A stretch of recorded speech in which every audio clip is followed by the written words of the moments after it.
এই মুহূর্তে সরাসরি চলে যাব পুরুলিয়ার মানবাজারে ভোট প্রচারে মুখ্যমন্ত্রী মমতা বন্দ্যোপাধ্যায়। আপনি এত লোককে দাঙ্গা করেছিলেন, কত লোক মারা গেছে আপনাদের যখন আপনারা গুজরাটে ক্ষমতায় ছিলেন? কোথায় ছিলেন যখন আমেরিকা থেকে গুজরাটিদের কোমরে দড়ি পরিয়ে নিয়ে এসছিল, শিকল বেঁধে নিয়ে এসছিল? তখন কোথায় ছিলেন কমরেড মহাশয়? ধর্ম বলছে আমরা নাকি ডেমোগ্রাফিক চেঞ্জ করে দিয়েছি 2 থেকে 11 মধ্যে। অর্ধশক্তি না গর্ধশক্তি বলুন তো? 2 থেকে 11 আমরা ক্ষমতায় ছিলাম। আমরা 11 মে মাসে এসছি। হাদা ভোদার দল, গর্ধশক্তির দল, পড়াশোনা করে না, খেলাধুলা করে না, শুধু মিথ্যে কথা বলে, খবর রাখে না। স্বাধীনতা আন্দোলনের সময় তো জন্মায়নি মানে বিজেপি পার্টি জন্মায়নি।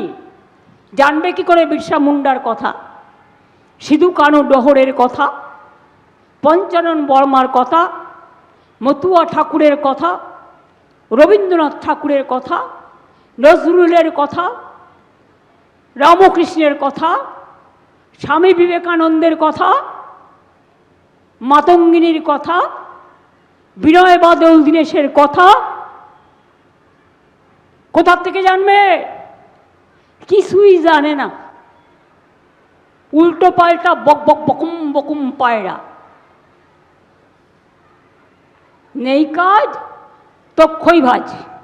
ওনার আবার 2 কান কাটা, মানুষের কথা শুনতে পায় না, শুধু ভোটার কাটে। বল ভোটার কাটা, দাঙ্গাকারী, ভোট কাটারি, দাঙ্গাকারী, ভোট কাটারি, স্বৈরাচারী, গণতন্ত্র হত্যাকারী, সংবিধান হত্যাকারী। বিজেপি জেনে রেখো, মানুষের অধিকার থেকে মানুষের ভোট কেটেছো। তোমাদের কেউ এবার ভোট দেবে না, কেউ না, কেউ না, কেউ না। মা বোনেদের দায়িত্ব নিতে হবে ভাই বোনেদের সাথে। একদিন মা বোনেরা ইলেকশনের দিন ভালো করে পাহারা দেবেন। এদের পরিকল্পনা হচ্ছে আমাদের জায়গাগুলোতে রিপোল করবার। অনেক চক্রান্ত, দিল্লির চক্রান্ত, ওই চক্রান্ত ব্যর্থ করে দেব। মনে রাখবেন, সুস্থ বাঘের থেকে আহত বাঘ আরো ভয়ঙ্করী।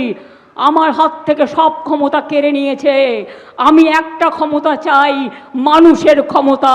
মানুষ ভোট বাক্সে এর বদলা দেবেন, বদলা দেবেন।